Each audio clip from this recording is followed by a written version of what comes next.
Tem coisas que a gente só descobre quando já é tarde demais. Eu tinha tudo: empresa próspera, casamento de 12 anos, uma casa que era inveja dos vizinhos. Achei que estava dando o melhor para minha mãe quando abri as portas para ela depois que meu pai morreu.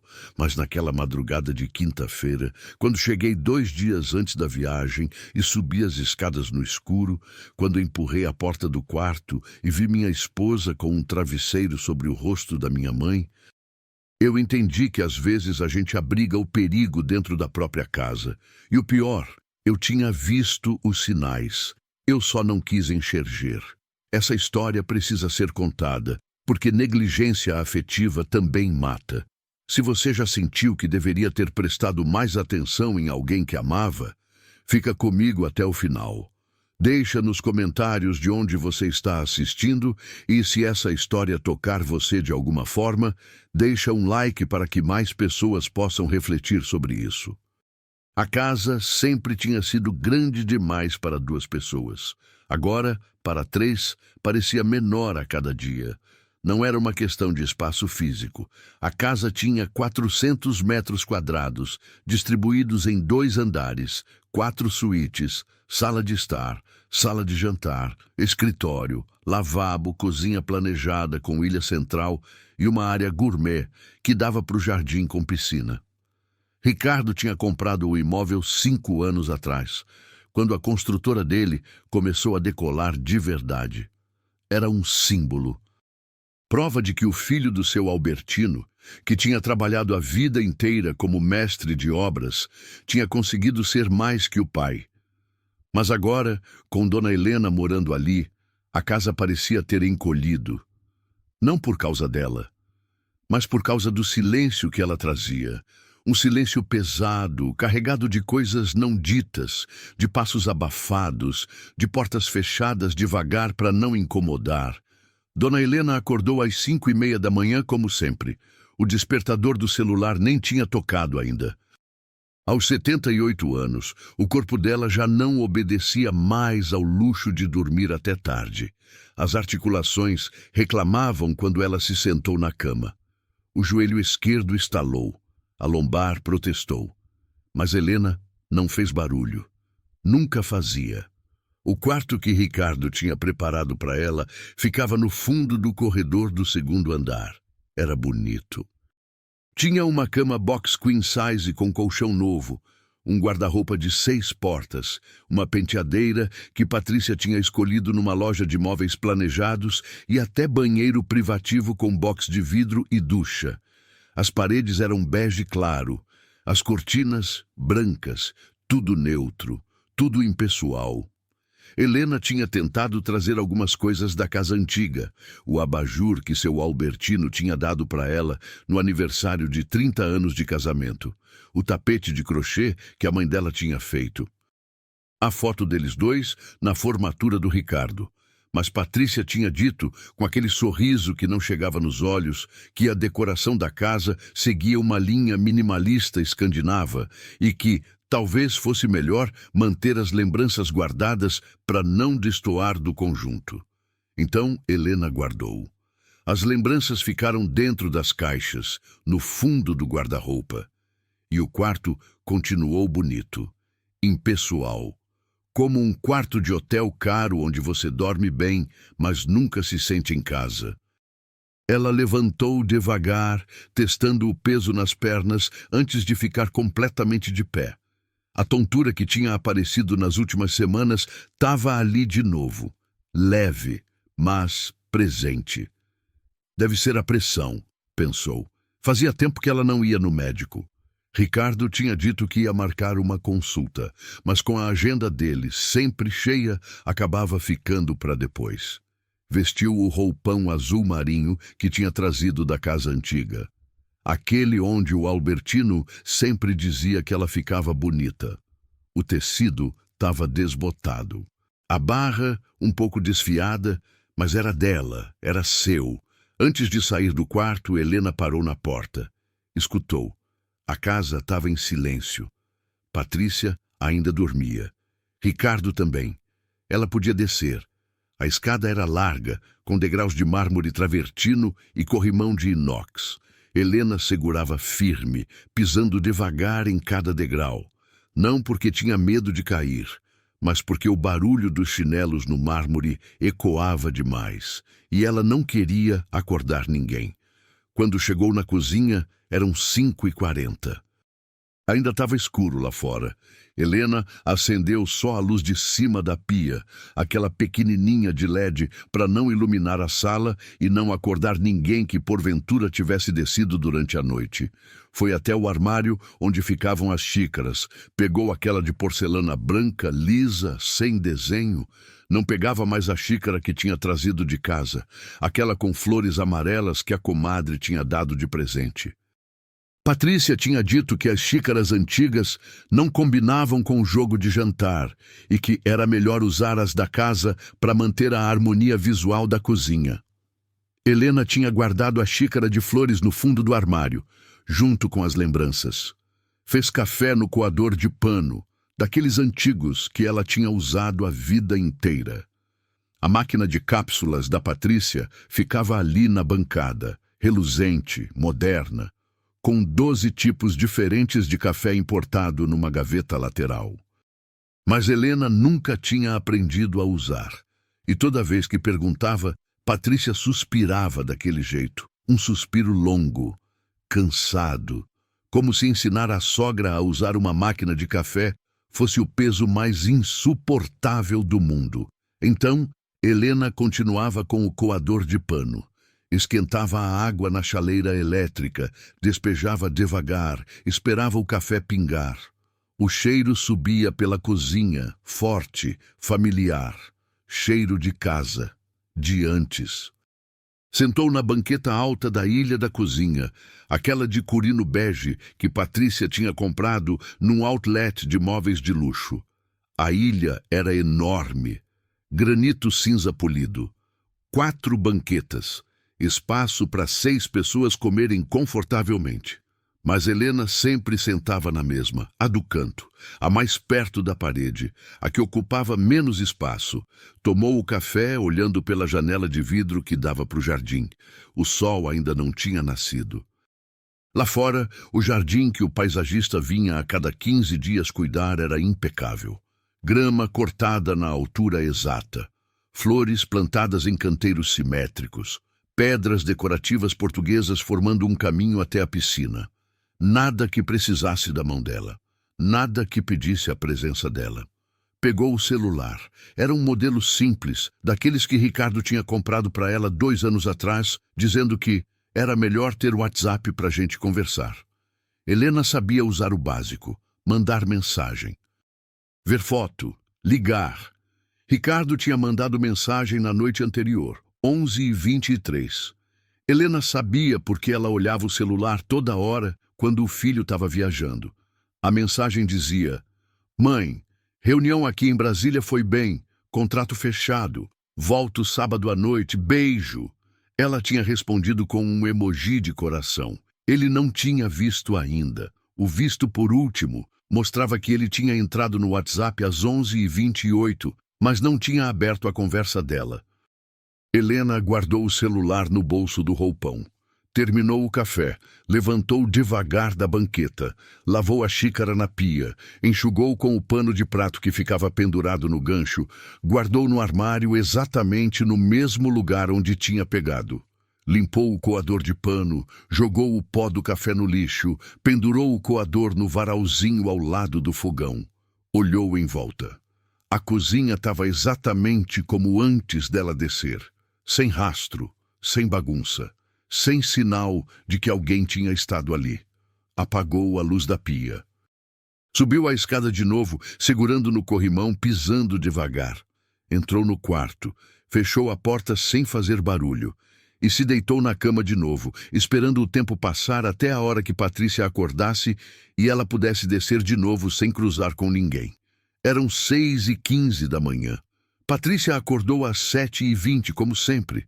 Helena ouviu o despertador tocar do outro lado da parede. Ouviu a porta do quarto do casal se abrir. Ouviu os passos descendo a escada, mais rápidos que os dela, sem se preocupar com barulho. Ouviu a máquina de café apitar lá embaixo. Esperou mais 15 minutos. Depois mais 10. Só quando teve certeza de que Patrícia já devia ter terminado o café da manhã, Helena desceu de novo. A nora estava sentada na mesma banqueta onde Helena tinha tomado café 3 horas antes. Mexia no celular com uma mão, segurava uma torrada integral com pasta de amendoim com a outra. Tinha uma xícara de café na frente. Café expresso da máquina, com creminho em cima, servido numa xícara pequena de porcelana italiana. Usava um conjunto de ginástica justo, daqueles caros de marca importada. Os cabelos louros presos num rabo de cavalo alto. A pele bronzeada artificial, esticada sem uma ruga. Patrícia tinha 41 anos, mas parecia ter 30.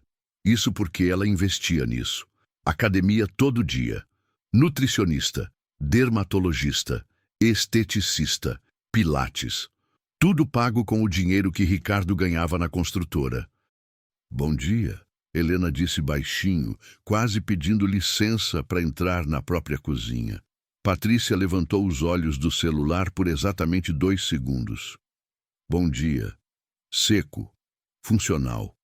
Educado o suficiente para não ser acusada de grosseria, mas longe o bastante para deixar claro que conversa não era bem-vinda. Helena foi até a geladeira. A geladeira também era novíssima. Side by side. Aço escovado. Com display digital na porta mostrando temperatura, modo eco, filtro de água. Dentro, tudo organizado. Potes de vidro etiquetados, frutas lavadas em recipientes transparentes, marmitas da nutricionista empilhadas na prateleira do meio. Helena pegou o potinho plástico com mamão picado que ela mesma tinha preparado no dia anterior. Era uma daquelas vasilhas velhas, de plástico meio amarelado, com tampa de rosca. Tinha trazido de casa porque achava prático, porque era dela. Patrícia revirou os olhos quando viu a vasilha. Dona Helena, a gente tem pote de vidro. Borosilicato. Não precisa usar essas coisas. Ah, mas esse é bom, filha. Não vaza. Eu uso ele faz anos. Não é sobre vazar. É sobre... Patrícia suspirou. O tipo de suspiro que dizia: eu não tenho paciência para isso agora. Deixa pra lá. Ela levantou, jogou o resto da torrada no lixo orgânico da lixeira seletiva de inox, pegou a xícara de café e saiu da cozinha com o celular na mão, digitando alguma coisa. Helena ficou parada com o potinho de mamão entre os dedos. Abriu a boca para dizer alguma coisa. Fechou. Não tinha nada para dizer mesmo. Foi até a ilha. Sentou na mesma banqueta.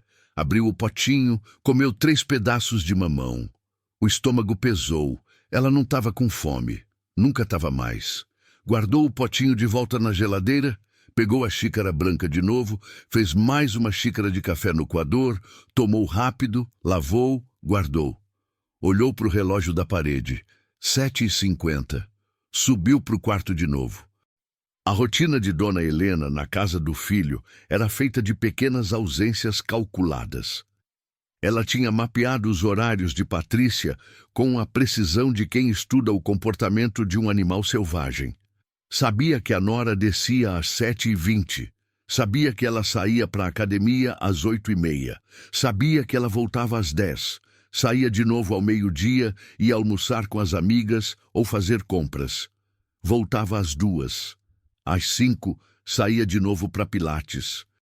Voltava às 7, tomava banho, se arrumava, ficava mexendo no celular na sala até Ricardo chegar. Então Helena descia quando sabia que não ia cruzar com ninguém. Almoçava às 11, antes de Patrícia voltar da academia e esquentar a marmita fit que a nutricionista mandava. Helena esquentava alguma comida que ela mesma fazia no dia anterior, quando Patrícia não estava em casa. Comia sozinha, lavava o prato, guardava, subia de novo, jantava às 6, enquanto Patrícia ainda estava no Pilates. Esquentava sopa, ou comia uma fruta, ou fazia um ovo mexido, sempre rápido, sempre sem deixar rastro. Assistia televisão no quarto, sempre com o fone de ouvido Bluetooth que Ricardo tinha dado no Natal passado, mesmo que ninguém tivesse reclamado do volume. Mas Helena preferia assim. Não queria incomodar. 2 vezes por semana, terça e sexta, a Cleide vinha limpar a casa. Nesses dias, Helena ficava trancada no quarto das 8 da manhã até às 3 da tarde. Patrícia tinha deixado claro, logo na segunda semana, que Helena estava morando ali, que a Cleide tem rotina, dona Helena. Ela não pode ficar mudando as coisas de lugar porque a senhora quer ajudar. Helena não queria ajudar porque achava que a Cleide precisava. Ela queria ajudar porque ficar parada dentro de um quarto por 7 horas seguidas, ouvindo o barulho do aspirador lá fora, dos baldes, da Cleide conversando com Patrícia sobre qual produto usar em qual superfície, era uma tortura silenciosa. Mas ela ficava, sentada na poltrona do quarto, olhando pela janela, vendo as horas passarem. Ajudar tinha virado um problema. Cozinhar tinha virado invasão de espaço. Existir tinha virado incômodo. Ricardo não via nada disso. Porque Ricardo saía de casa às 7 da manhã, quando Helena ainda estava no quarto fingindo que dormia. Voltava às 9, 9:30 da noite, quando ela já tinha jantado, já tinha lavado o prato, já tinha subido, já tinha deitado com o celular na mão, assistindo vídeo no YouTube, com o fone no ouvido. Nos finais de semana, que deviam ser os momentos em que eles ficavam juntos, Ricardo estava sempre cansado. Sábado de manhã, ele ia jogar tênis com os amigos. Voltava, almoçava, dormia na frente da TV. De tarde, tinha jogo do São Paulo. Ou tinha planilha da obra para revisar. Ou tinha reunião online com o investidor. Domingo, ele acordava tarde. Tomava café da manhã reforçado. De tarde, ia visitar alguma obra. Ou ficava no escritório resolvendo orçamento. E nas poucas vezes que sentavam juntos para jantar, Patrícia sorria. Perguntava se Dona Helena estava precisando de alguma coisa. Oferecia sobremesa, puxava assuntos sobre as notícias do jornal. Fingia. E Helena sempre dizia que estava tudo bem. Sempre. Porque mãe não quer ser peso. Mãe não quer ser o motivo do filho brigar com a esposa. Mãe engole. Na terça-feira da terceira semana de maio, Helena tentou plantar umas ervas. Tinha visto no mercado, naquelas bandejas de isopor, mudinhas de manjericão, de cebolinha, de coentro. Ficou olhando. Lembrou da casa antiga, do quintal onde ela plantava tempero, onde colhia tudo fresquinho para fazer comida. Sentiu uma saudade tão grande que doeu no peito. Comprou 3 mudinhas. Manjericão, coentro e salsa. Trouxe para casa escondido na bolsa. Esperou a Patrícia sair para a academia. Desceu. Foi até a área de serviço. Pegou 3 vasinhos de plástico que tinha sobrado de quando Patrícia tinha comprado orquídeas. Encheu com terra. Plantou as mudinhas. Colocou num cantinho do jardim, longe das plantas do paisagista, num lugar que não atrapalhava nada. Regou. Ficou olhando. Sentiu uma felicidade pequena, discreta, mas real. Subiu para o quarto. No sábado de manhã, quando desceu para tomar café, viu que os vasinhos não estavam mais lá. Foram até o jardim. Nada. Voltou para dentro. Abriu a lixeira. Lá estavam, jogados no lixo, a terra espalhada, as mudinhas amassadas. Helena ficou parada, olhando. Ouviu a voz de Patrícia atrás dela. Ah, dona Helena, desculpa, eu joguei fora ontem. O paisagista mandou mensagem dizendo que tinha plantas fora do projeto dele. Eu pago R$ 3.000 por mês no trabalho dele. Não posso ficar mudando as coisas sem consultar ele antes. Helena fechou a lixeira. Tá bom, filha. Se a senhora quiser plantar alguma coisa, me avisa antes. A gente vê direitinho onde dá para colocar sem atrapalhar, tá? Tá bom.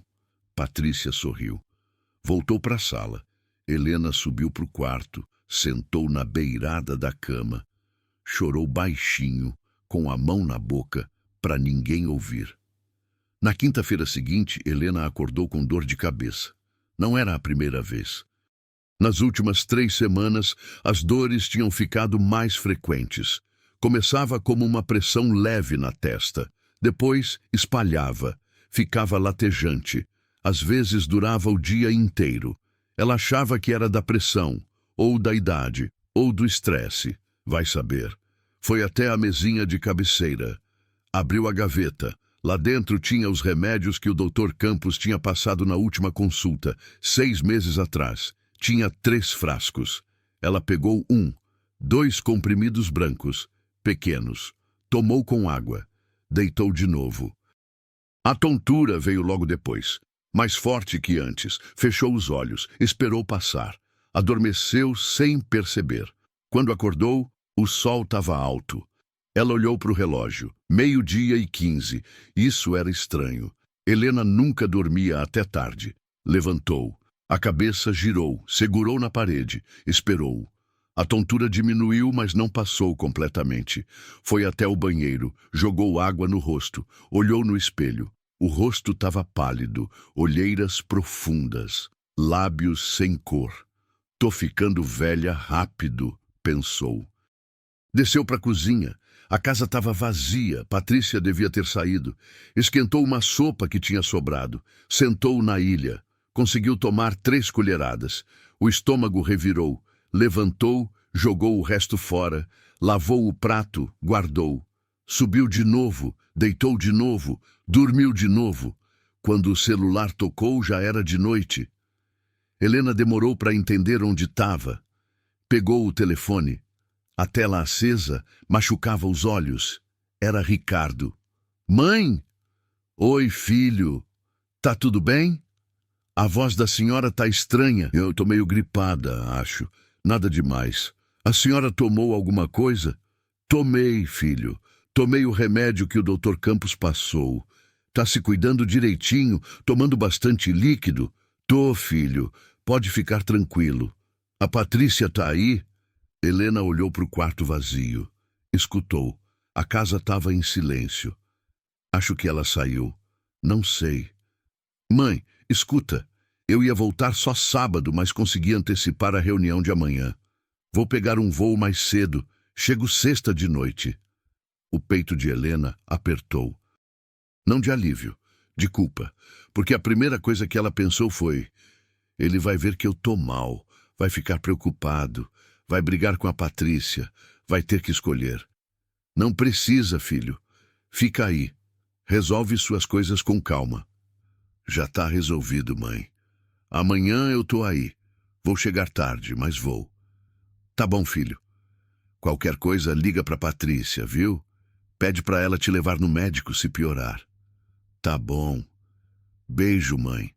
Te amo. Eu também, filho. Desligou. Ficou olhando para o teto. A dor de cabeça tinha voltado, mais forte. Pegou os comprimidos de novo. Tomou mais 2. Não sabia que Patrícia tinha trocado os remédios da gaveta havia 3 semanas.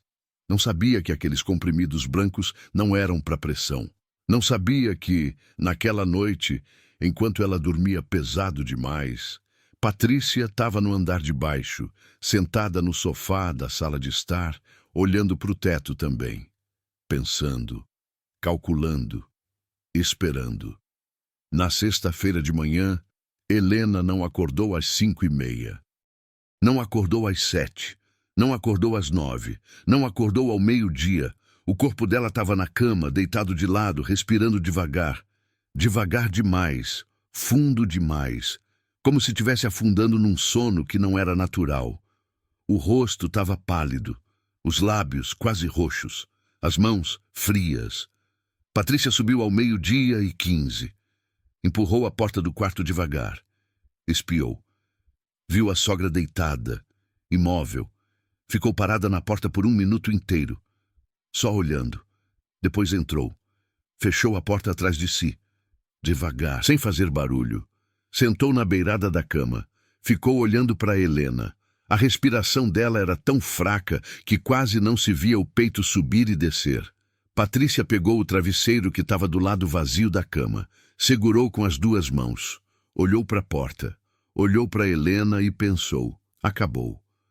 Ricardo tinha conseguido um voo mais cedo.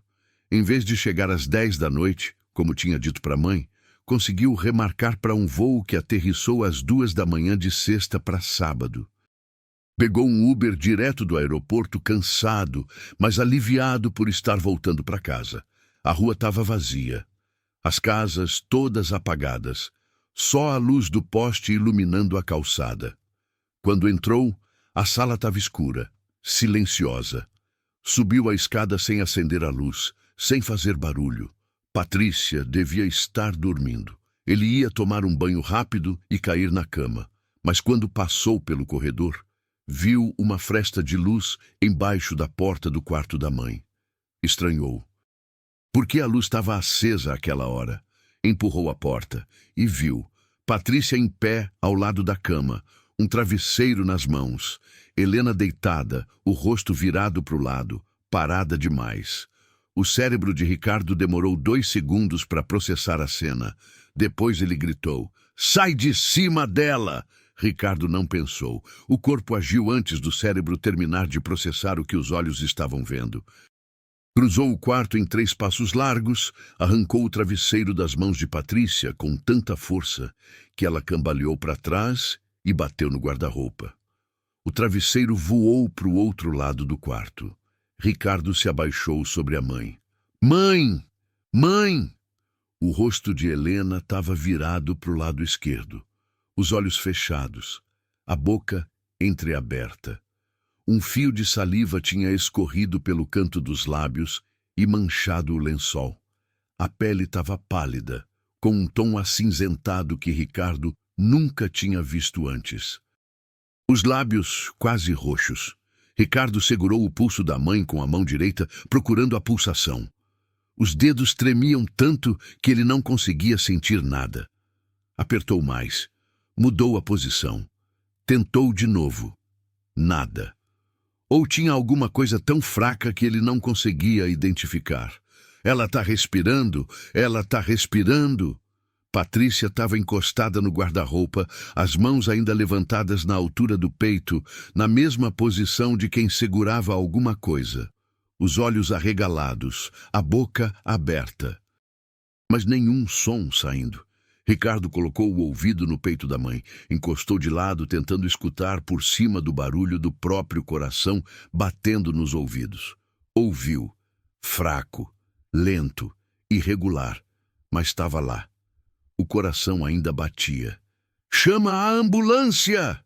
Ele gritou, virando a cabeça para Patrícia, mas sem tirar o ouvido do peito da mãe. "Chama agora!" Ela não se mexeu. Ricardo levantou a cabeça, olhou para a esposa. Ela estava congelada, literalmente paralisada, como se tivesse entrado em choque. "Patrícia, chama a porra da ambulância!" Nada. Ricardo pegou o próprio celular no bolso da calça. A mão tremia tanto que ele errou a senha 2 vezes. Na terceira tentativa conseguiu desbloquear. Discou 192. O tom de chamada pareceu durar uma eternidade. "Samu, boa noite. Qual a emergência?" Minha mãe não está respirando direito. Ela está... Eu não sei o que aconteceu. Por favor, manda alguém agora." "Senhor, preciso que o senhor se acalme." "Onde o senhor está?" Ricardo passou o endereço. Tropeçou nas palavras. Repetiu o número da casa 3 vezes. "Qual a idade da vítima?" 78. "Ela está consciente?" "Não." Ela não responde. "Ela está respirando?" "Tá. Eu acho que tá muito devagar, muito fraco. O senhor consegue verificar se há pulsação?" "Eu tentei. Eu não consigo sentir direito. Minha mão está tremendo demais." "Tudo bem, senhor. A equipe já foi despachada. Eles chegam em 10 a 15 minutos. Enquanto isso, o senhor consegue virar ela de lado, na posição lateral de segurança?" "Ela já está de lado." "Perfeito. O senhor sabe o que aconteceu? Ela caiu? Teve algum acidente?" Ricardo olhou para Patrícia. Ela continuava encostada no guarda-roupa, imóvel. Eu não sei. Eu acabei de chegar em casa." "Ela tem algum problema de saúde? Toma alguma medicação?" "Pressão alta. Ela toma remédio para pressão." "O senhor sabe qual medicação?" Ricardo abriu a boca. Fechou. Não sabia. Nunca tinha perguntado. "Não, eu não sei o nome." "Tudo bem, senhor. Quando a equipe chegar, eles vão precisar saber. Tem como o senhor verificar os remédios que ela toma? Ricardo olhou para a mesinha de cabeceira. Tinha uma gaveta. Tem, eu vejo. A ambulância já está a caminho. Fique na linha comigo até ela chegar. Ricardo abaixou de novo, segurou a mão da mãe. Estava fria, gelada. Ele esfregou a mão dela entre as suas, tentando esquentar. Mãe, mãe, fica comigo. A ambulância já vem. Fica comigo. Helena não se mexeu. Do outro lado do quarto, Patrícia deslizou pela parede até sentar no chão. Abraçou os joelhos. Começou a tremer. Ricardo nem olhou para ela. Ficou ali, de joelhos ao lado da cama, segurando a mão da mãe, sussurrando palavras que ele nem sabia se ela conseguia ouvir, com o atendente do SAMU na outra orelha, perguntando se estava tudo bem, se tinha alguma mudança, se a respiração continuava. 12 minutos depois, que pareceram 12 horas, a sirene da ambulância ecoou na rua. 2 paramédicos subiram com a maca dobrável e a maleta de equipamentos.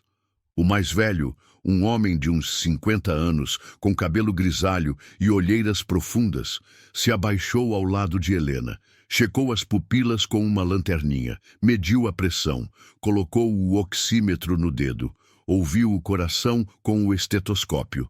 Pressão muito baixa, 60/40, frequência cardíaca irregular. 42 batimentos, saturação em 88%. A gente precisa levar ela agora. O outro paramédico, mais jovem, abriu a maleta e começou a preparar a máscara de oxigênio. O senhor sabe o que aconteceu? O mais velho perguntou, ainda medindo os sinais vitais. Ricardo hesitou. Eu cheguei em casa e encontrei ela assim. Ela caiu? Bateu a cabeça? Não, ela estava na cama. Tomou alguma medicação? Ela toma remédio para pressão. O paramédico pegou a mesinha de cabeceira, abriu a gaveta, pegou os 3 frascos que estavam lá dentro, olhou os rótulos, franziu a testa. Isso aqui não é para pressão. Como assim? O paramédico mostrou os frascos para Ricardo. Diazepam, clonazepam, zolpidem, são ansiolíticos, indutores de sono. O senhor tem certeza de que ela toma isso? Ricardo pegou os frascos, leu, releu. O chão sumiu debaixo dos pés dele. Ela falou que tomava os remédios da gaveta todo dia. O paramédico olhou para o colega mais jovem. Os dois trocaram um olhar que Ricardo não soube interpretar. A gente vai levar ela. O senhor vem com a gente ou vai de carro? Eu vou com vocês. E a esposa? Ricardo olhou para trás. Patrícia tinha levantado e estava parada perto da porta do quarto, os braços cruzados sobre o peito, o rosto sem expressão. Ela fica. Os paramédicos colocaram Helena na maca, prenderam as correias, colocaram a máscara de oxigênio. Desceram a escada com cuidado, um na frente, outro atrás, segurando a maca. Ricardo seguiu atrás.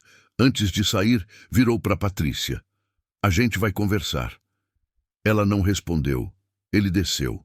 Entrou na ambulância. A porta bateu. A sirene começou. E Patrícia ficou sozinha na entrada da casa, vendo as luzes vermelhas e azuis se afastarem pela rua vazia das 3 da manhã. No hospital, Helena foi direto para a sala de emergência.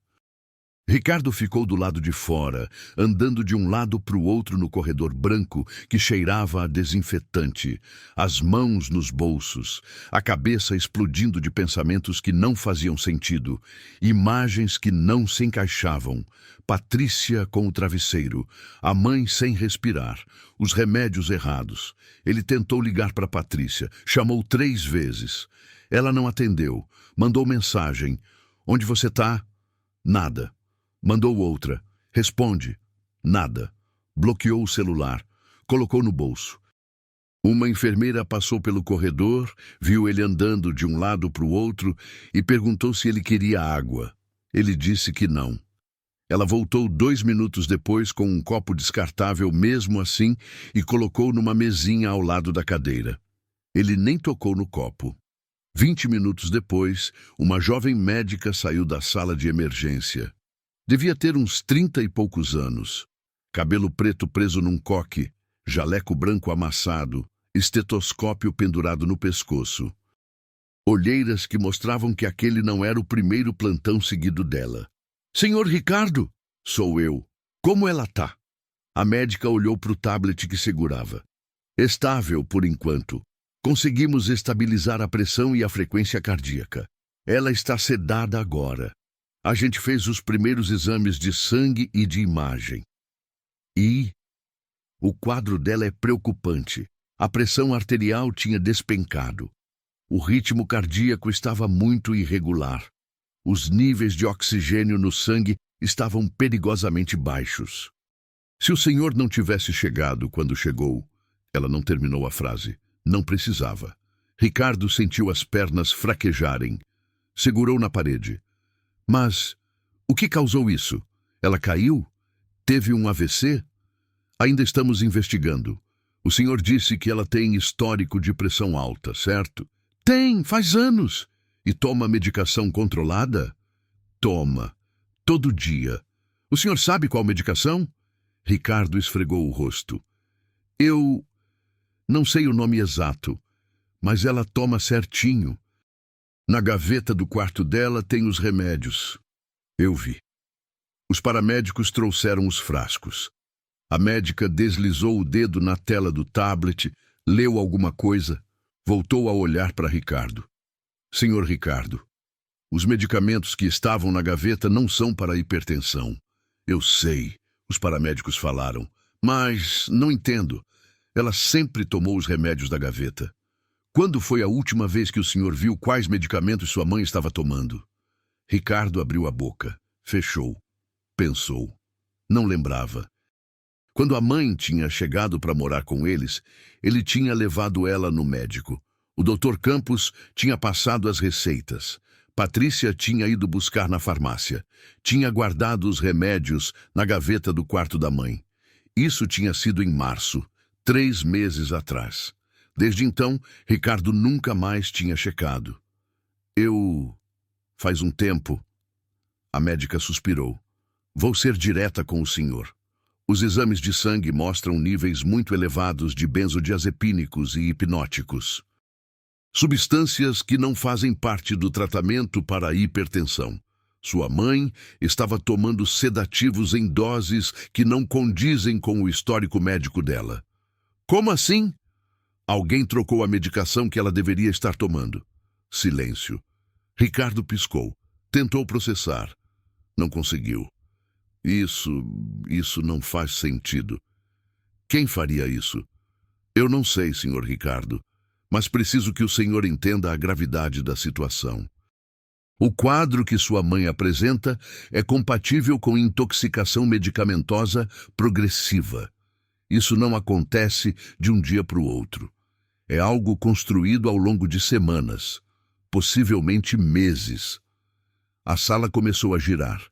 Ricardo segurou na beirada da bancada onde a médica tinha apoiado o tablet. "Semanas, meses, você está dizendo que alguém fez isso de propósito?"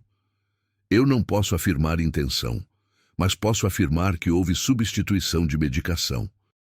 E que essa substituição quase matou sua mãe." Ricardo fechou os olhos, viu de novo. Patrícia, em pé ao lado da cama, o travesseiro nas mãos. A mãe deitada, sem respirar. A médica continuou. "Senhor Ricardo, eu preciso fazer o protocolo. Em casos onde há suspeita de negligência intencional ou tentativa de... em casos assim, somos obrigados a notificar as autoridades competentes." "Autoridades." "Polícia, Conselho Tutelar de Idosos. Dependendo dos próximos exames, pode ser que a gente precise acionar a Delegacia de Proteção ao Idoso." Ricardo abriu os olhos. "Você está dizendo que isso é crime?" "Eu estou dizendo que sua mãe foi encontrada em estado crítico, com medicações inadequadas no sistema, e que alguém teve acesso a essas medicações." "Sim, senhor Ricardo. Isso pode ser crime." "E se E se for alguém da família? A médica olhou para ele. Não respondeu. Não precisava. Ricardo passou a mão no cabelo. Respirou fundo. Eu preciso ir em casa. Preciso pegar os remédios certos, os que ela devia estar tomando. Por favor, traga. E senhor Ricardo? A médica hesitou. Se houver alguém que teve acesso frequente a esses medicamentos, é importante que a gente saiba quem é, para a investigação. Ele assentiu, virou as costas, saiu andando pelo corredor. Não tinha Uber aquela hora. Pediu pelo aplicativo mesmo assim.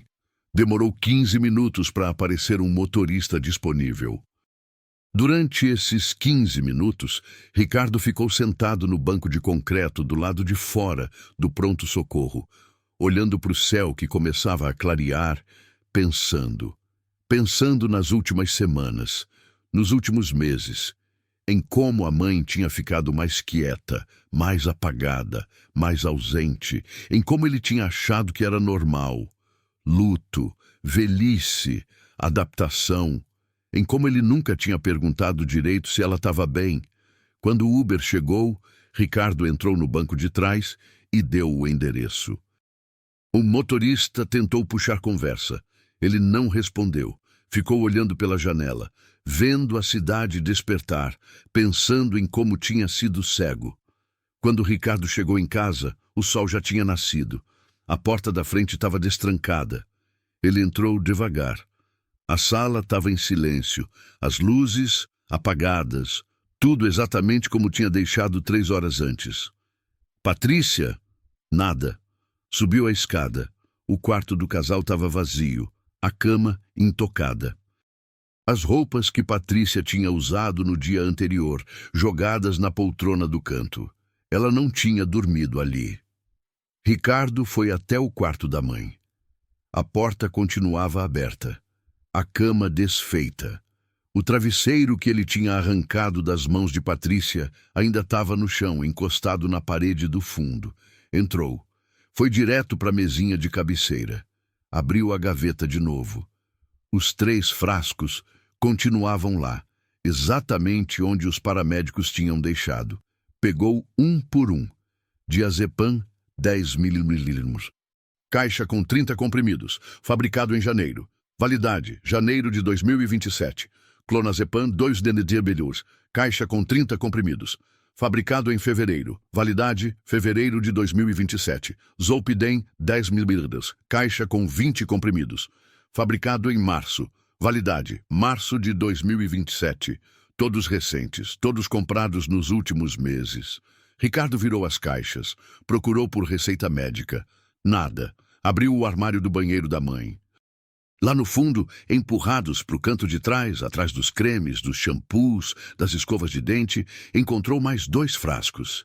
Esse sim, losartana potássica 50 mg, hidroclorotiazida 25 mg. Os remédios certos, os remédios que a mãe devia estar tomando, escondidos. Ricardo segurou os frascos com as 2 mãos. Olhou para a data de validade. Olhou para a quantidade de comprimidos que faltava. A caixa de losartana tinha sido aberta em março. Devia ter 30 comprimidos. Faltavam 3. 3. Em 3 meses. Ela não estava tomando, porque na gaveta tinha os outros, os errados, os que alguém tinha colocado lá. Ricardo sentou na beirada da cama, os frascos nas mãos, o quebra-cabeça montando na cabeça dele. Alguém tinha tirado os remédios certos. Alguém tinha colocado sedativos no lugar. Alguém tinha feito isso sabendo que a mãe tomava os remédios da gaveta todo dia, sem conferir, confiando. E essa pessoa estava na casa quando ele chegou. Com um travesseiro sobre a mãe. Ele ouviu um barulho embaixo. Porta abrindo. Passos. Levantou, desceu a escada, ainda segurando os frascos. Patrícia estava na sala. Mesma roupa da noite anterior. Cabelo desgrenhado, rosto inchado, olheiras profundas. Ela olhou para ele. Ele olhou para ela. Ricardo levantou as mãos. Mostrou os frascos. Primeiro os errados, depois os certos. Explica isso para mim. Patrícia abriu a boca. Fechou e começou a chorar. Patrícia chorava com as duas mãos cobrindo o rosto. Os ombros sacudiam. A respiração saía em soluços entrecortados, o corpo todo curvado, como se quisesse desaparecer. Ricardo continuava de pé no meio da sala, os frascos de remédio apertados nas mãos, esperando uma explicação que fizesse sentido, que transformasse aquela loucura em outra coisa, que justificasse. Mas ela só chorava. Patrícia, ele disse, a voz baixa, mas carregada de uma raiva contida que ele nunca tinha sentido antes. Explica, agora. Ela balançou a cabeça sem tirar as mãos do rosto. Eu não queria. Ricardo, eu juro. Você trocou os remédios dela? Silêncio entre os soluços. Responde. Eu não aguentava mais.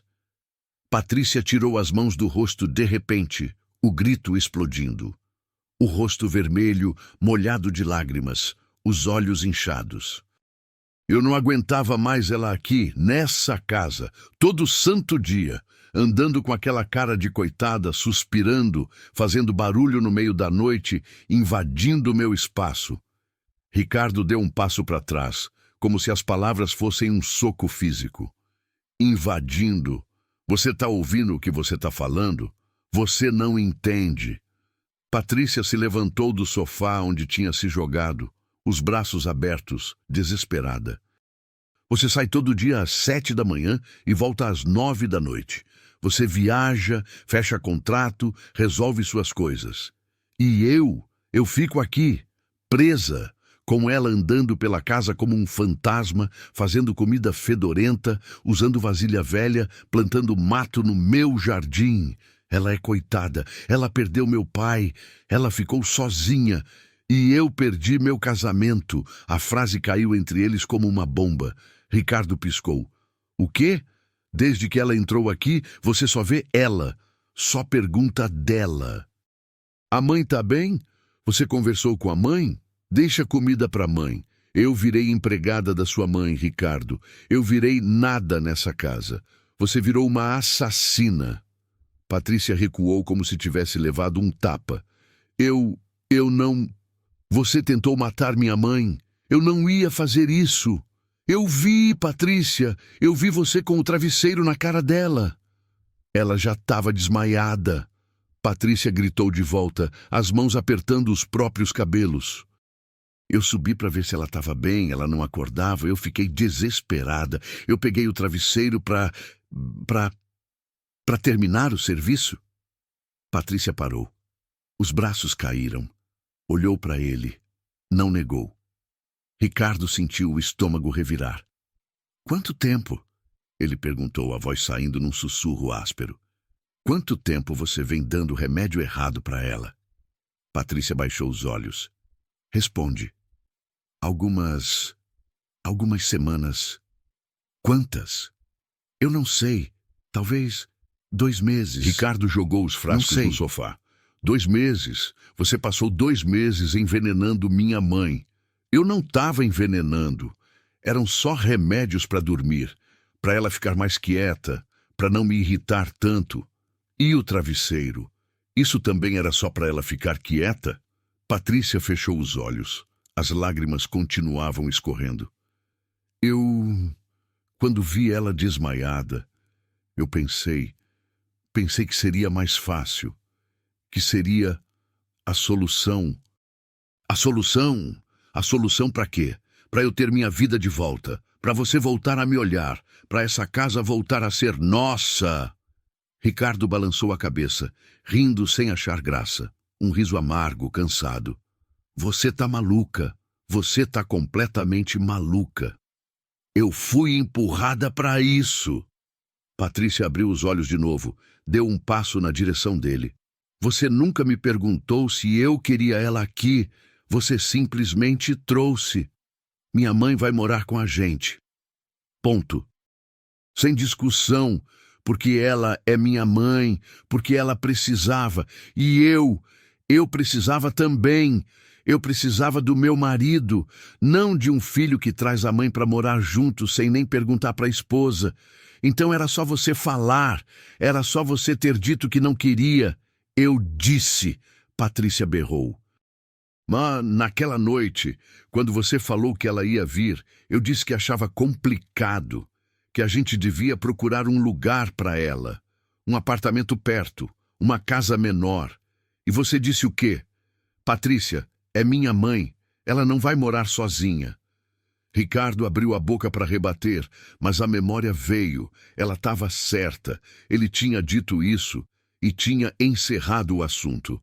Então você decidiu matar ela?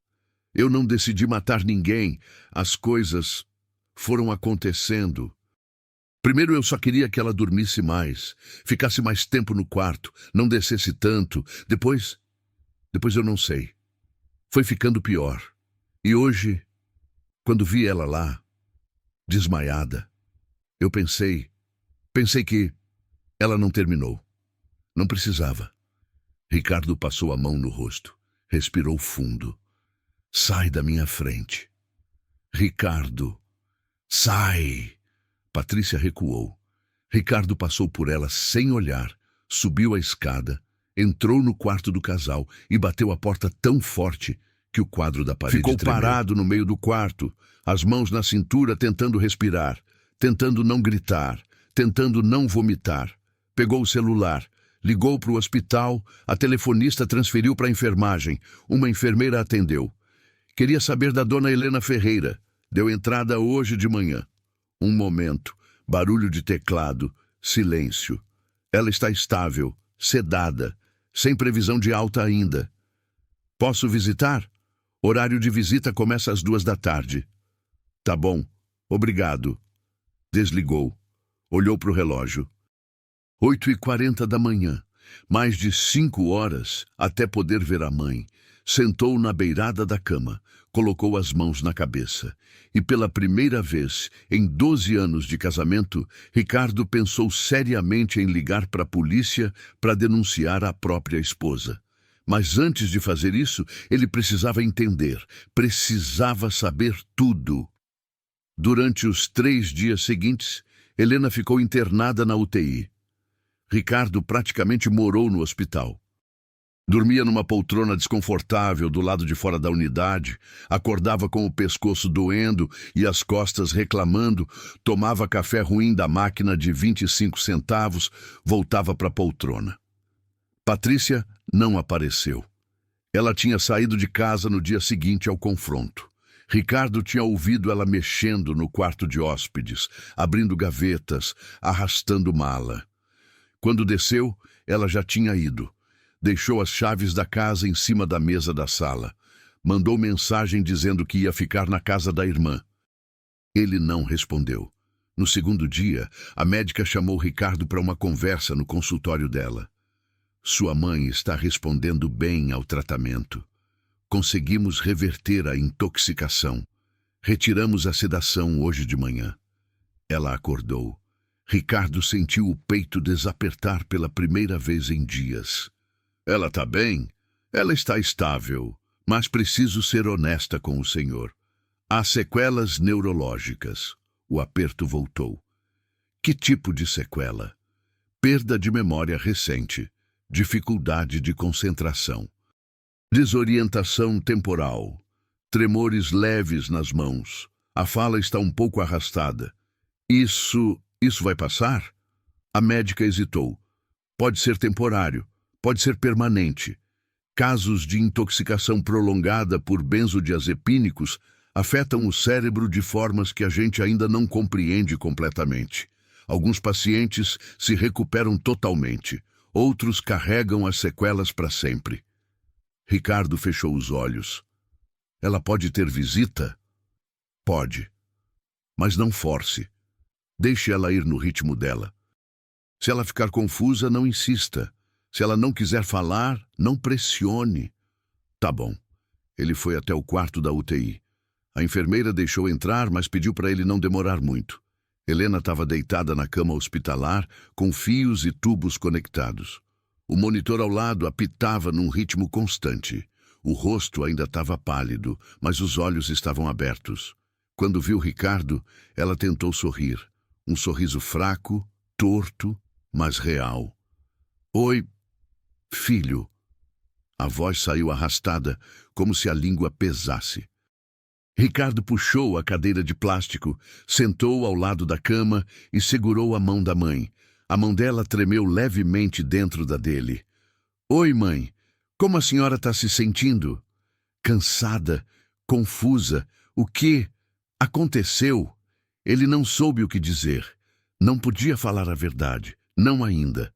Não assim. A senhora desmaiou. Eu trouxe a senhora para o hospital. Helena franziu a testa tentando lembrar. Os olhos se moveram de um lado para o outro, procurando memórias que não estavam lá. Eu estava no quarto? Tava.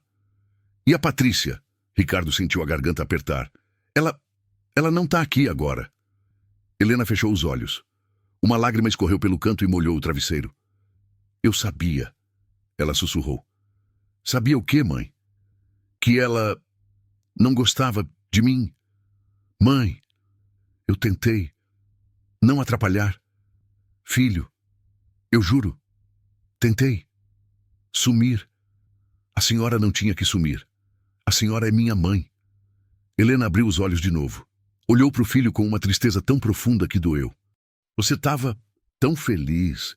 Antes de eu chegar, vocês dois... Não! Ricardo levantou, a voz mais alta que pretendia. A enfermeira olhou pela porta com cara de reprovação. Ele abaixou o tom. Não, mãe. A senhora não estragou nada. A senhora precisava de um lugar. Eu quis que a senhora viesse. Mas ela não quis. Silêncio. Porque era verdade. E os dois sabiam. Helena suspirou. Um suspiro fraco, cansado. Ela trocou meus remédios. Não foi? Ricardo congelou. Como a senhora sabe, eu percebi faz umas 2 semanas, os comprimidos estavam diferentes, formato, cor, mas eu pensei que talvez o médico tivesse mudado, ou a farmácia. Então tomei, mesmo assim. Por que a senhora não me contou? Helena segurou a mão do filho com uma força que ele não esperava. Os dedos tremiam, mas o aperto era firme. Porque eu não queria que você tivesse que escolher entre mim e ela. E Ricardo baixou a cabeça, apoiou a testa na mão da mãe e chorou. Chorou por tudo que não tinha visto. Por todas as vezes que tinha passado direto pela mãe, sem perguntar como ela estava de verdade. Por todas as vezes que tinha acreditado no "tô bem", mesmo vendo que não estava. Chorou porque a mãe tinha preferido ser envenenada a fazer o filho escolher. E chorou porque, no fundo, ele sabia que se tivesse percebido antes, se tivesse que escolher antes, talvez demorasse demais para tomar a decisão certa. Quando saiu do hospital naquela tarde, Ricardo não foi direto para casa. Foi até o prédio da dona Irene, a vizinha idosa que morava 3 casas antes da dele. Uma senhora de 82 anos, viúva, que passava o dia regando plantas na varanda e observando a rua. Tocou a campainha. Ela a atendeu pelo interfone, surpresa. Ricardo, que surpresa, meu filho. Sobe. No apartamento pequeno, cheio de plantas em todos os cantos, com cheiro de café e bolo caseiro, dona Irene serviu café e biscoito de polvilho numa bandeja de alumínio. Como tá sua mãe? Faz tempo que não vejo ela. Ela tá internada. Dona Irene levou a mão ao peito. Meu Deus do céu! O que aconteceu? Ricardo contou. Não tudo, mas o suficiente. A intoxicação. Os remédios trocados, a situação que ele tinha encontrado na madrugada de sexta. Dona Irene ficou pálida. Eu sabia que tinha algo errado. Como assim? A senhora mexeu na xícara de café sem beber. Ricardo, eu não queria me meter. Não é da minha conta. Mas faz uns 2 meses, eu vi a sua mãe, às vezes, na janela do quarto dela, olhando para fora, com uma cara tão triste. A senhora chegou a falar com ela? Tentei. Uma vez eu estava voltando da farmácia, cruzei com ela na calçada. Ela estava andando devagar, sabe? Como se não tivesse para onde ir. Perguntei como ela estava. Ela sorriu e disse que estava bem. Mas, meu filho, os olhos não mentem. Tinha uma tristeza naqueles olhos que doía de ver. Ricardo fechou as mãos em punho. E a Patrícia? A senhora viu ela fazer alguma coisa? Dona Irene hesitou. Mexeu no colar de pérolas que usava. Eu vi algumas coisas, mas achei que fosse só coisa de sogra e nora, sabe? Aquela tensão normal. Que coisas, Dona Irene? Ela suspirou. Uma vez, era num sábado de manhã. Eu estava regando as plantas aqui na varanda. Vi sua mãe lá no quintal de vocês. Ela tinha plantado umas mudas pequenas num cantinho, longe das plantas do paisagista. Ela estava regando com aquele jeitinho carinhoso dela, sabe? E a Patrícia saiu de casa, foi direto até lá, arrancou tudo, jogou no lixo, na frente da sua mãe. Por quê? Disse que estava desorganizando o jardim, que o paisagista ia reclamar. Sua mãe não falou nada, só ficou parada olhando. Depois entrou para dentro. Ricardo sentiu a raiva subindo pela garganta. Por que a senhora não me contou? Por que não é da minha conta, meu filho? Dona Irene levantou as mãos. Sei lá, achei que você já soubesse, que fosse normal entre elas. Casamento é coisa delicada. Sogra e nora é sempre complicado. Complicado é uma coisa, matar é outra. Dona Irene baixou a cabeça. Desculpa, Ricardo. Eu devia ter falado, devia ter ligado para você. Mas a gente sempre acha que não é tão grave quanto parece, né? A gente sempre pensa, deve ser coisa passageira. Eu entendo. E entendia. Porque ele tinha feito a mesma coisa. Tinha visto os sinais e ignorado. Tem mais alguma coisa que a senhora viu? Dona Irene pensou. Teve uma vez, acho que faz um mês, eu estava voltando da feira. Era umas 10 da manhã. Vi sua mãe descendo a escada da casa de vocês. Ela estava segurando firme no corrimão e parecia muito tonta. Quase caiu. A Patrícia estava parada na porta, só olhando. Não ajudou, só ficou olhando. A senhora tem certeza? Absoluta, porque me chamou a atenção. Eu quase chamei sua mãe, mas ela entrou de volta antes. Ricardo levantou da cadeira. Obrigado, Dona Irene. Ricardo. Ela levantou também, segurou o braço dele. Sua mãe é uma mulher maravilhosa, bondosa, do tipo que não reclama nem quando deveria. Cuida dela. Cuida bem. Vou cuidar. Naquela noite, Ricardo voltou para casa vazia. Foi direto para o quarto da mãe. Ficou parado na porta olhando, a cama ainda desfeita, o travesseiro ainda no chão onde ele tinha jogado, tudo congelado no tempo. Entrou, começou a arrumar, dobrou o cobertor, trocou os lençóis, pegou o travesseiro do chão, parou, olhou para o travesseiro e sentiu uma raiva tão grande que apertou o travesseiro com tanta força que as mãos doeram. Respirou, largou o travesseiro na cama, continuou arrumando. Depois abriu o guarda-roupa, começou a procurar. Não sabia o que estava procurando, mas sabia que precisava entender. Precisava saber tudo o que a mãe tinha passado. Olhou nas gavetas, nas prateleiras, no fundo do armário. No canto superior, quase escondida atrás de um cobertor velho, achou uma caixa de sapatos. Pegou, desceu, sentou na cama, abriu. Dentro tinha cartas antigas, fotos do pai, e um caderno pequeno, capa dura azul, do tipo que se compra em papelaria. Ricardo pegou o caderno, abriu na primeira página e leu. Se alguém encontrar isso um dia, quero que saiba, eu não culpo meu filho, ele não sabe, eu não deixei ele saber. As mãos de Ricardo começaram a tremer. Virou a página e começou a ler o diário da mãe. Ricardo virou a primeira página. A letra da mãe era irregular. Algumas linhas tremidas, quase ilegíveis, outras firmes, decididas. como se ela tivesse escrito em dias diferentes, estados emocionais diferentes. A data da primeira entrada era 12 de março. Primeiro dia que ela tinha chegado na casa, dia 12 de março. Hoje eu me mudei para a casa do Ricardo. Ele arrumou um quarto bonito para mim, tem até banheiro privativo. É maior que o quarto que eu tinha com o Albertino, mas não parece meu, parece quarto de hotel. A Patrícia foi educada, me ajudou a subir as malas, mas quando o Ricardo saiu para atender um telefone, ela olhou para mim de um jeito, não sei explicar. Um jeito que me fez sentir que eu não sou bem-vinda. Mas vou me esforçar. Vou ser discreta, não quero atrapalhar. Ricardo sentiu o peito apertar. Virou a página. Dia 14 de março. Hoje eu acordei cedo e fiz café. Usei o coador de pano que trouxe de casa. A Patrícia desceu, viu o café feito e fez outro na máquina dela. Jogou o meu fora, não disse nada, só jogou fora. Eu fiquei sem saber o que fazer. Ele continuou lendo, página após página. Cada entrada era um soco no estômago. Dia 18 de março.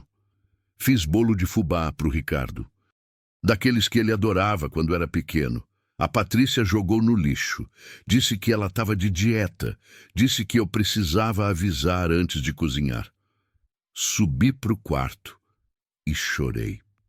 Dia 20 de março. A Cleide veio limpar a casa. Ela é muito simpática. A gente conversou um pouco. Quando ela foi embora, a Patrícia me chamou na sala. Disse que eu não podia ficar atrapalhando o trabalho da funcionária. Que nos dias de faxina é melhor eu ficar no quarto. Eu só queria ter alguém para conversar. Daí, dia 25 de março. Hoje eu vi uma mudinha de manjericão no mercado. Comprei, plantei num vasinho pequeno, coloquei num cantinho do jardim, só queria ter alguma coisa para cuidar. No sábado, o vaso estava no lixo. A Patrícia disse que o paisagista tinha reclamado. Eu só queria um manjericão. Ricardo teve que parar, colocou o caderno no colo, esfregou os olhos, respirou fundo, continuou. Dia 2 de abril. Faz dias que eu quase não desço mais. Só quando tenho certeza que não vou cruzar com ela. É mais fácil assim, para todo mundo. O Ricardo perguntou se eu tô bem. Eu disse que sim. Ele estava com aquela cara cansada dele. Não vou colocar mais peso nas costas dele. Dia 10 de abril. Eu tô dormindo muito, mais do que o normal. Acho que é a idade, ou o luto, ou essa solidão que pesa. Ricardo parou de novo, olhou a data. 10 de abril. Foi até a cômoda onde tinha deixado os frascos de remédio. Pegou o de diazepam. Olhou a data da receita, 15 de abril, 5 dias depois da mãe ter escrito sobre dormir muito. Patrícia tinha começado a trocar os remédios logo no começo. Voltou para o caderno. Dia 20 de abril. Hoje, a Patrícia subiu no meu quarto. Disse que o Ricardo ia viajar a semana toda. Ela falou olhando para mim de um jeito estranho. Me deu medo. Mas deve ser impressão minha. Dia 28 de abril. Eu tô dormindo muito, muito mesmo. Acordo cansada, com dor de cabeça, tonta. Os remédios Campos que o passou doutor estão me deixando assim, acho que vou pedir para o Ricardo remarcar a consulta. Mas ele tá tão ocupado, não quero incomodar. Dia 5 de maio. Os comprimidos tão diferentes, mais redondos, mais lisos, mas o vidro é o mesmo. Deve ser que a farmácia mudou o fornecedor. Vou continuar tomando. Ricardo fechou os olhos, respirou fundo, abriu de novo. Dia 12 de maio. Eu não aguento mais. Durmo, acordo, durmo de novo. Não tenho fome. Quando tento descer, a casa gira. Ontem quase caí na escada. A dona Irene me viu. Acho que ela ficou preocupada, mas eu disse que estava bem. Ninguém pode saber. Dia 18 de maio. A Patrícia está sendo mais gentil. Hoje ela perguntou se eu estava precisando de alguma coisa. Até sorriu. Mas o sorriso dela me deu mais medo que a frieza. Dia 25 de maio. Eu sei que tem alguma coisa errada com os remédios. Eu sei. Mas se eu falar para o Ricardo, ele vai confrontar ela. Vai ter briga, vai ter choro. Vai ter ele tendo que escolher entre a esposa e a mãe. E que filho merece carregar esse peso? Então eu vou continuar tomando. E se um dia eu não acordar, pelo menos o Ricardo não vai ter que escolher. Ricardo parou de ler. Olhou para o teto. As lágrimas desciam sem controle. A mãe sabia. Sabia que Patrícia estava fazendo alguma coisa. Sabia que os remédios estavam errados. E tinha continuado tomando. Para proteger ele. Para poupar ele da dor de escolher. Porque mãe faz isso. Mãe se sacrifica. Mesmo quando o sacrifício é a própria vida. Ricardo levantou, foi até o banheiro, jogou água no rosto, olhou no espelho. Viu um homem que tinha falhado, um filho que tinha sido cego, um idiota que tinha colocado trabalho, comodidade e casamento acima da própria mãe. Voltou para o quarto, pegou o caderno, continuou lendo até o final. A última entrada era de 28 de maio, 2 dias antes dela ser internada. Dia 28 de maio. Hoje eu quase não acordei. O Ricardo ligou. Disse que volta sexta. Mais cedo que o planejado. Eu queria sentir alívio, mas só sinto medo. Medo de que ele veja, medo de que ele descubra, medo de que tudo desmorone.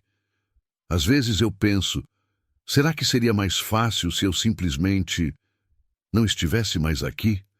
Mas aí eu lembro do sorriso dele e penso, só mais um dia. Só mais um. Tomara que ele chegue bem. Ricardo fechou o caderno, deitou na cama da mãe e chorou até dormir. No dia seguinte, a médica ligou. Senhor Ricardo, sua mãe teve uma melhora significativa. Se continuar assim, pode ter alta amanhã ou depois de amanhã. Isso é bom? Sim, mas ela vai precisar de acompanhamento. Neurologia, fisioterapia, terapia psicológica também. O trauma disso tudo é grande. Eu vou providenciar tudo. E, senhor Ricardo, sobre a notificação que eu mencionei, eu sei, eu vou resolver. O senhor vai denunciar? Ricardo ficou em silêncio por alguns segundos. Eu ainda não decidi. Entendo. Mas saiba que mesmo que o senhor não denuncie, o hospital tem a obrigação de reportar casos de suspeita de abuso contra idosos. Então, o processo vai seguir de qualquer forma. Tá bom. Desligou. Ficou olhando para o celular. Patrícia tinha mandado 5 mensagens nos últimos 2 dias, todas pedindo para conversar, todas dizendo que precisavam resolver. Ele não tinha respondido nenhuma. Digitou: "Vem em casa às 3 da tarde. A gente precisa conversar." Enviou. 3 pontinhos apareceram imediatamente. Depois, tá bom. Patrícia chegou às 3 em ponto. Tocou a campainha. Ricardo abriu. Ela entrou. Os dois ficaram parados na sala, um de frente para o outro, sem saber como começar. Ela estava diferente, sem maquiagem, cabelo preso de qualquer jeito. Roupa simples, olheiras profundas, parecia ter envelhecido 10 anos em 3 dias. "Como ela tá?" Patrícia perguntou, a voz baixa. "Melhorando. Vai ter alta nos próximos dias." "Ainda tem sequelas?" "Tem, perda de memória, dificuldade de fala, tremores.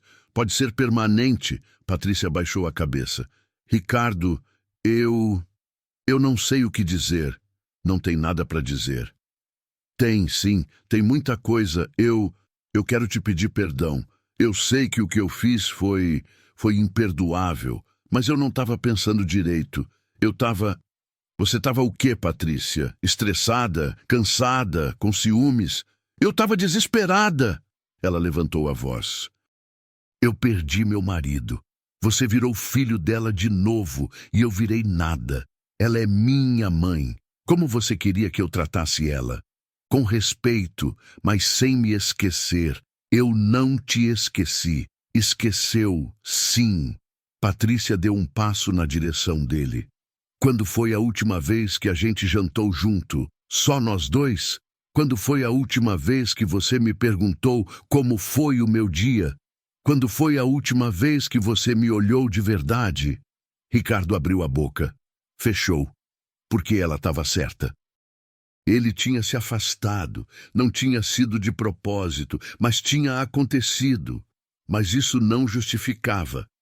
Mesmo que eu tenha me afastado, ele disse a voz firme, mesmo que eu tenha falhado como marido, isso não te dá o direito de matar minha mãe. Eu não ia matar ela. Você estava com um travesseiro na cara dela. Eu entrei no quarto e ela não acordava. Eu fiquei desesperada. Eu peguei o travesseiro sem pensar. E fez o quê? Tentou acordar ela sufocando? Patrícia fechou os olhos. Por uma fração de segundo, eu pensei que seria mais fácil se ela não, se ela não existisse mais. Silêncio. Ricardo balançou a cabeça. Eu já falei com o advogado. Os papéis do divórcio vão chegar semana que vem.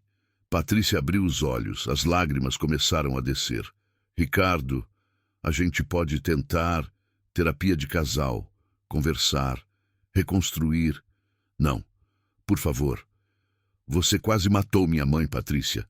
Você passou meses envenenando ela. Você jogou as plantas dela no lixo. Você humilhou ela. Você fez ela se sentir um lixo dentro da própria casa. E quando viu ela desmaiada, você pensou em terminar o serviço. Foi um segundo, um único segundo de fraqueza. Um segundo que quase custou a vida dela. Patrícia caiu de joelhos no chão, abraçou as próprias pernas, soluçou. Eu não queria, eu juro que eu não queria. Mas você fez. Ela ficou ali, chorando. Ricardo foi até a mesa, pegou uma folha que tinha preparado, voltou. Estendeu para ela. O que é isso? Medida protetiva. A advogada já entrou com o pedido. Você não pode chegar perto da minha mãe. Se chegar, vai presa. Patrícia pegou a folha com as mãos tremendo. E a polícia? O hospital notificou. Tem investigação aberta. Você vai ser chamada para depor. Eu vou presa? Não sei. Talvez. Provavelmente. Ela olhou para ele. Os olhos vermelhos, inchados. Você vai testemunhar contra mim? Ricardo respirou fundo. Se for preciso, sim. Patrícia levantou. Limpou o rosto com as costas da mão. Eu não queria que chegasse nisso. Então você não devia ter começado. Ela assentiu. Foi até a porta. Parou. Ricardo, vá embora, Patrícia. Ela abriu a porta, saiu. E Ricardo ficou sozinho na sala, olhando para a casa vazia, sentindo o peso do que tinha perdido e do que tinha quase perdido. Helena teve alta 4 dias depois. Ricardo buscou ela de carro, trouxe para casa, não a casa antiga, a mesma casa, mas diferente agora. Porque Patrícia não estava mais lá, porque agora tinha uma enfermeira que vinha 3 vezes por semana ajudar com os exercícios de fisioterapia. Porque agora Ricardo trabalhava de casa às terças e quintas para fazer companhia. Porque agora ele perguntava todo dia como a mãe estava. E Helena devagar estava voltando. Não era a mesma. As sequelas tinham deixado marcas. Ela esquecia nomes. Perdia o fio da meada no meio de uma frase. Tinha dias ruins, onde a confusão era tanta que ela não conseguia nem sair da cama. Mas tinha dias bons também. Dias onde ela sentava na área gourmet, tomava café olhando para o jardim, onde agora tinha um canteiro pequeno só dela, com manjericão, coentro e salsinha. Dias onde ela assistia novela na sala, sem fone de ouvido, rindo das cenas engraçadas. Dias onde ela segurava a mão do filho e dizia: "Eu tô bem, meu filho. Hoje eu tô bem." E 3 meses depois, numa quinta-feira de tarde, Ricardo estava na cozinha, preparando café, quando Helena desceu. Ela sentou na banqueta da ilha, a mesma onde tinha se sentido invisível tantas vezes. Mas agora era diferente, porque Ricardo estava ali, servindo café, perguntando se ela queria pão ou bolo. "Filho", ela disse de repente. "Oi, mãe. Você não sabia. Ricardo parou com a xícara na mão. Do que, mãe? Do que ela estava fazendo? Você não sabia. Eu que não deixei você saber. Ele colocou a xícara na frente dela, sentou do lado. Mãe, eu sei os sinais. Eu vi e ignorei. Você estava vivendo sua vida como devia. Eu devia ter prestado mais atenção. Helena segurou a mão do filho. Os dedos ainda tremiam levemente, mas o aperto era firme. Eu não quero que você carregue essa culpa. Ricardo olhou para a mãe. Os olhos dela, ainda cansados, ainda marcados, mas cheios de amor. A senhora me perdoa? Não tem nada para perdoar. É um bom filho. Eu não fui, mas vou ser. Eu prometo. Helena sorriu. Um sorriso pequeno, torto por causa das sequelas, mas verdadeiro. Você já é. Eles ficaram ali, tomando café juntos, em silêncio na maior parte do tempo. Pela primeira vez em meses, sem medo, sem travesseiros, sem veneno, só mãe e filho, reconstruindo o que quase foi destruído. E Patrícia? Patrícia respondeu o processo. Medida protetiva foi concedida. O divórcio saiu 6 meses depois. Ela tentou alegar que foi um momento de descontrole emocional, que nunca teve intenção real de matar, que os remédios eram só para acalmar a sogra. Mas o diário de Helena falava mais alto. Os depoimentos da dona Irene também. E o fato de ela ter sido encontrada com um travesseiro sobre uma idosa desmaiada era difícil de explicar. Ela não foi presa, mas pegou pena alternativa, serviço comunitário, acompanhamento psicológico obrigatório e a mancha permanente de ter tentado matar a sogra. Ricardo não sente pena, não sente raiva também, só sente uma tristeza profunda por tudo que foi perdido e uma gratidão imensa por tudo que foi salvo. Hoje, toda quinta-feira à tarde, eu tomo café com minha mãe. A gente senta na área gourmet, olhando para o jardim onde ela plantou manjericão, coentro e salsinha. Ela ainda esquece algumas coisas, ainda tem dificuldade para falar, ainda treme um pouco, mas ela está aqui, viva. Semana passada, ela segurou minha mão e disse: Filho, eu que você não deixei você saber. Minha mãe me perdoou por uma culpa que eu vou carregar para sempre, porque eu fiz os sinais, vi ela ficando mais quieta, mais apagada, mais triste. E eu escolhi acreditar no tô bem dela. Escolhi não incomodar, escolhi não insistir, e quase perdi ela por causa disso. A Patrícia? Ela respondeu processo. O divórcio saiu, ela pegou pena alternativa. Não foi presa, mas perdeu tudo. E eu perdi 12 anos de casamento com alguém que eu achei que conhecia. Mas sabe o que eu aprendi com tudo isso? Que negligência afetiva mata tanto quanto qualquer outra violência. Que tá tudo bem nem sempre significa que tá tudo bem. Que a gente precisa olhar para as pessoas que a gente ama, de verdade, não só perguntar, mas ver, insistir, perceber o que não está sendo dito, porque minha mãe quase morreu em silêncio. Escolheu sofrer sozinha para não me fazer escolher entre ela e minha esposa.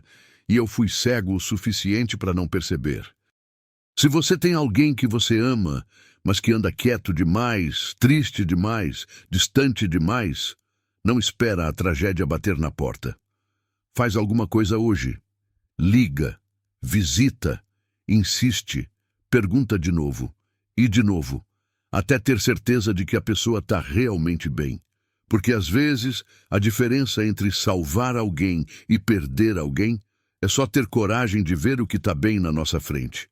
Deixa seu like se essa história mexeu com você. Se inscreve no canal para mais histórias que fazem a gente repensar as escolhas que a gente faz todo dia. E deixa nos comentários. Você já passou por algo parecido? Já sentiu que devia ter prestado mais atenção em alguém?